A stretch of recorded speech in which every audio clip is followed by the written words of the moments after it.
महाभारत पढ़ोगे तो आनंद आएगा। तो अर्जुन को जब कर्ण को मारना है तो कर्ण ने कहा कि एक ही जगह पे थोड़ा कमजोर पड़ रहा हूं। कहां? बोला बस उसका ड्राइवर बड़ा।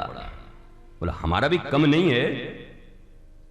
उन्होंने पांडवों के मामा को मिला लिया था, उन्हीं को अपना सारथी बना लिया था, शल्य को। शल्य उनके सारथी हैं, कृष्ण इनके सारथी हैं।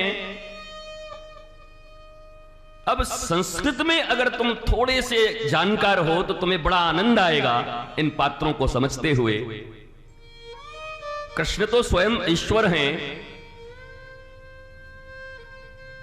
विश्वास हैं, आनंद हैं, सच्चिदानंद हैं, परमानंद हैं। तो एक के ड्राइवर सारथी परमानंद हैं। बातचीत भी चलते रहती है बीच बीच में। और संस्कृत में शल्य का अर्थ होता है शंका। क्या होता है? और एक का सारथी कौन है? शंका। तो जिसके पाले में शंका वाले लोग मिल गए उसकी लंका लग ही जाती है। कहते ना कि लंका लग गए लेकर, उसकी लंका लग जाती है। इसलिए सारथी के रूप में जीवन के लीड करने वाले प्रणेता कभी किसी संकालू को मत बिठाना, कभी किसी मंथरा प्रवृत्ति के व्यक्ति को अपने जीवन को लीड करने का, अपने जीवन की डोरी उनके हाथ में मत देना। नहीं तो तुम कर्ण की तरह कितने भी बलवान हो, एक अग्नि वान रखे हुए हो कि खत्म कर दूंगा इसको, अर्जुन को, इसकी मृत्यु निश्चित है और निश्चित थी भी। केवल कृष्ण होते थे अगर। पर दीन बंधु दीनानाथ मेरी डोरी तेरे हाथ। और वो क्या कह रहा है? शंका है। शंका के हाथों में उन्होंने अपनी डोरी दी है। मेरे प्रिय भाई बहन, जीवन में मित्र का चुनाव करते समय माता पिता का चुनाव तुम्हारे हाथ में अब नहीं है। जो हैं वही रहेंगे। अगर हिरण्यकश्यपु भगवान ने दे दिया है तो वही रखना पड़ेगा। बाप तो दूसरा बना नहीं सकते, क्या करोगे? कोई उपाय ही नहीं है।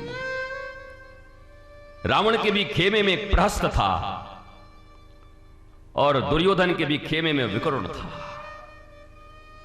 ये दोनों मानते थे कि धार्मिक कार्य हो रहा है, पर इन दोनों को भी लाल बत्ती की इतनी चसक लगी हुई थी।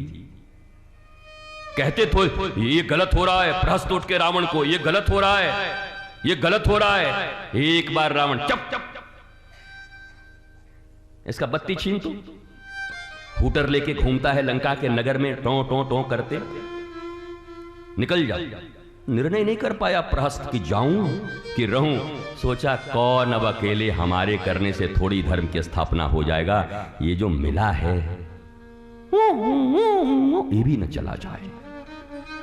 तो एक राज मद, राज सत्ता और मंत्री पद के कारण उचित बात कहते हुए भी प्रहस्त मौखिक ज्ञान पर नहीं व्यवहार, ऐसी शिक्षा को धिक्कार। और मारा गया तो प्रहस्त भी मारा गया। और दुर्योधन के 100 भाइयों में मारा गया तो वो भी मारा गया जो सदा कृष्ण के पक्ष में रहता था, धर्म के पक्ष में बोलता था, बिलख जाता था ये गलत हो रहा है, ये नहीं होना चाहिए। लेकिन मारा वो भी गया। क्यों? मौखिक ज्ञान नहीं, व्यवहार। पर विदुर ने ऐसा नहीं किया। धर्मराज एक झटके में जब दुर्योधन ने कहा खाते मेरी हो गाते उधर की हो, कहा कि आज से तेरा खाना भी बंद, क्योंकि मैं गाना तो बंद नहीं कर सकता, गाऊंगा तो गोविंद का ही गान करूंगा, चाहे कुछ हो जाए। खाने के लिए तेरा गाना गाना पड़े, मैं कोई सूत मागत चारण फाट हूं, तुम्हारी जय जयकार करते चलूं? After all I am human being, दुर्लभो मानुषो देही, मैं दुर्लभ मनुष्य हूं। देवता भी बार बार जिस मनुष्य रूप में अवतार लेना चाहते, अरे भगवान खुद आना चाहता है। मत्स्य रूप में आ गए, कूर्म रूप में आ गए, बाराह रूप में आ गए। ठाकुर जी बोले यार माखन उखन कब खाएंगे? ठुमुक ठुमुक चली प्रभु पर आई, दशरथ जी की थाली में कब खाएंगे? यही सब बनते रहेंगे क्या हम? तो मानवीय अवतार लेकर, नरा अवतार लेकर पुरुषोत्तम धरा पर आते हैं पूर्ण लीला का विस्तार करने के।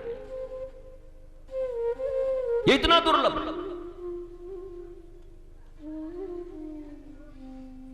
और तुम चंद टुकड़ों के लिए ईमान बेच रहे हो। कितनी प्यारी बात है स्वामी श्री हरदास जी महाराज के। आप लोगों के लिए तो हमेशा, अपने लिए भी, केवल आप संगीतकार हैं इसके लिए नहीं। तानसेन को क्या कहा अकबर ने? जब पहले बहुत बड़ाई करता था, तुम दुनिया के श्रेष्ठ श्रेष्ठ, एक बार ले जाकर जब गुरुदेव का सुना दिया, गुरुदेव भगवान ने जब तान छेड़ दी तो लौट के आके कहा, बैठा था बोले कहां तू और कहां तेरे गुरुजी, कहां तू और कहां तेरे गुरु। तानसेन भी 2-3 दिन सुना, सुनने के बाद कहा, ठीक कहा महाराज जी, बादशाह मैं गाता हूं भारत के ऊपर जबरदस्ती बैठे एक छोटे से बादशाह के लिए, और हमारे गुरुदेव गाते हैं उस पूरे कायनात के बादशाह के लिए। इसलिए कहां वो और कहां मैं, ये तो बात सत्य है। मैं तो तुम्हारे टुकड़ों पर पलता हूं, नवरत्न हूं। एक अच्छा गाना गाता हूं और तुम उठा करके बिजली रानी की तरफ फेंक देते हो, तो मैं आदाब आदाब करने लगता हूं, खुश हो जाता हूं। तो मैं तो टुकड़ों पर बिका हूं, और वो गोविंद के लिए गाते हैं। तुलसीदास जी कितना प्यारा शब्द लिखते हैं, स्वांतः सुखाय। उन्होंने नहीं लिखा कि राम जी के सुख के लिए मैं लिख रहा हूं, सीता जी से मैं बड़ा प्रभावित हूं, हनुमान जी के कारण मैं लिख रहा हूं। रामचरितमानस में गोस्वामी तुलसीदास ने स्पष्ट लिख दिया, स्वांतः सुखाय। रामचरितमानस मैं लिख रहा हूं इसलिए मेरे निज सुख के लिए, निज आनंद के लिए।